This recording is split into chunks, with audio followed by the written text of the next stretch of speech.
स्वागत है आपका मिलर टाइम्स में। मैं आपके साथ रुखसार अहमद। मध्य प्रदेश के देवास से मस्जिदों में तोड़फोड़ मचाने और मुसलमानों के खिलाफ आपत्तिजनक नारे लगाने का मामला सामने आया है। मस्जिद में तोड़फोड़ इसलिए की गई क्योंकि आरोप है कि एक हिंदू लड़की को एक मुस्लिम लड़का लेकर भाग गया। हिंदू लड़की के परिवार वालों ने आरोप लगाया है कि वह हमारी लड़की को अपहरण करके लेके भागा है। एक हिंदू लड़की को मुस्लिम लड़के के साथ भाग जाने के बाद परिजनों ने इतना बवाल मचाया कि मस्जिदों तक को निशाना बनाया। उन्होंने मस्जिदों में तोड़फोड़ के साथ साथ सड़कों पर उतरकर मुसलमानों के खिलाफ नारे लगाए। मध्य प्रदेश में तनाव का माहौल पैदा है, पुलिस हर जगह तैनात है। इतना ही नहीं, लड़के के घर पर भी पथराव किया गया। सोशल मीडिया पर इस घटना से जुड़े कुछ वीडियोस वायरल हो रहे हैं, जिसमें आप देख सकते हैं नुकसान किया है कि किस तरह मस्जिदों में तोड़फोड़ की गई है। साथ ही वजूखाने की टंकियां तक तोड़ दी गई हैं। कुछ लोग सड़कों पर उतरकर मुसलमानों के नरसंहार की खुलेआम बात कर रहे हैं। अब पुलिस प्रशासन क्या इस पर कार्रवाई नहीं करेगा? वहीं लड़की के परिवार वालों ने मुस्लिम युवक की गिरफ्तारी की मांग करते हुए उसके रिश्तेदारों के घर पर भी पत्थर फेंके। भीड़ ने मस्जिदों को नुकसान पहुंचाया। साथ ही लोगों ने लव जिहाद का हैशटैग चलाकर सोशल मीडिया पर वायरल कर दिया। इतना ही नहीं, इस घटना में सड़कों पर उतरकर मुसलमानों के खिलाफ नारे लगाए। कहा गया,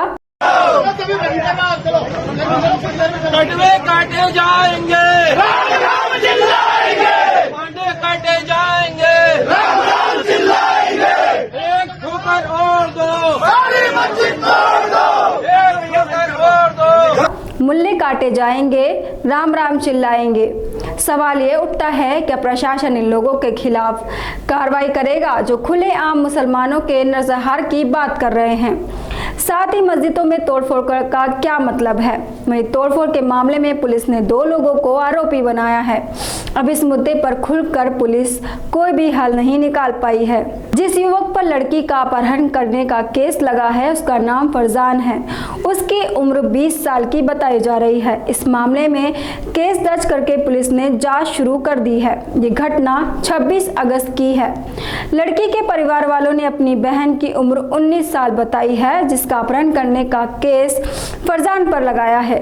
लड़की के भाई का कहना है कि फरजान ने उस वक्त लड़की को किडनैप किया जब मेरे पिता इंदौर गए हुए थे और 3 भाई बहन स्कूल गए हुए थे। जब अपनी बहन के साथ खेत में खाद डाल रहा था, तभी फरजान के साथ कुछ लोग बाइक से आए और मेरी बहन को वहां से अगवा करके ले गए।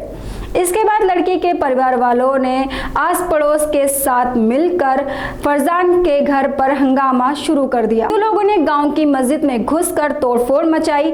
मस्जिद के बाहर खड़ी बाइक तक को नहीं बख्शा, उन्हें भी तोड़ डाला। इस मामले में मस्जिदों को निशाना बनाने का क्या मकसद था? मुसलमान होने का कारण क्या पूरे शहर या उससे जुड़े लोगों पर भी हमला किया जाएगा?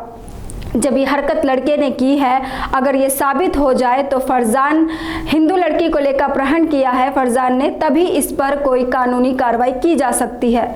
लेकिन लड़की वालों को अपने हाथ में कानून लेने का क्या मतलब है? मस्जिद को नुकसान पहुंचाने, साथ ही मुसलमानों को काटने की बात कहना, क्या ऐसे लोगों पर पुलिस UAPA लगाकर कार्रवाई करेगी? मुसलमान होता उस पर इन धाराओं के तहत केस दर्ज किया जाता। वहीं पुलिस ने इस मामले में SC/ST एक्ट और IPC धारा सेक्शन 365 के तहत मामला दर्ज किया है। साथ ही पुलिस ने तोड़फोड़ करने वाले 2 लोगों के खिलाफ FIR दर्ज की है। हाल ही में सना नाम की लड़की से एक हिंदू लड़के ने उसका धर्म बदलवाकर शादी की थी। तब ऐसा हंगामा क्यों नहीं हुआ था? जब एक मुस्लिम लड़का एक हिंदू लड़की से शादी करता है या फिर उससे रिश्ता रखता है तो उसे लव जिहाद का मामला बताकर हिंदू लोग युवक मुसलमान पर हमला कर देते हैं। लेकिन जब बात मुस्लिम लड़की के हिंदू लड़के से शादी की आती है, तब ना कोई मुद्दा बनता है और ना ही विरोध किया जाता है। आप हमारी इस वीडियो के बारे में क्या राय रखते हैं? कमेंट बॉक्स में जरूर बताएं। मिलर टाइम्स को आपकी जरूरत है, हमारी आप माली मदद करें।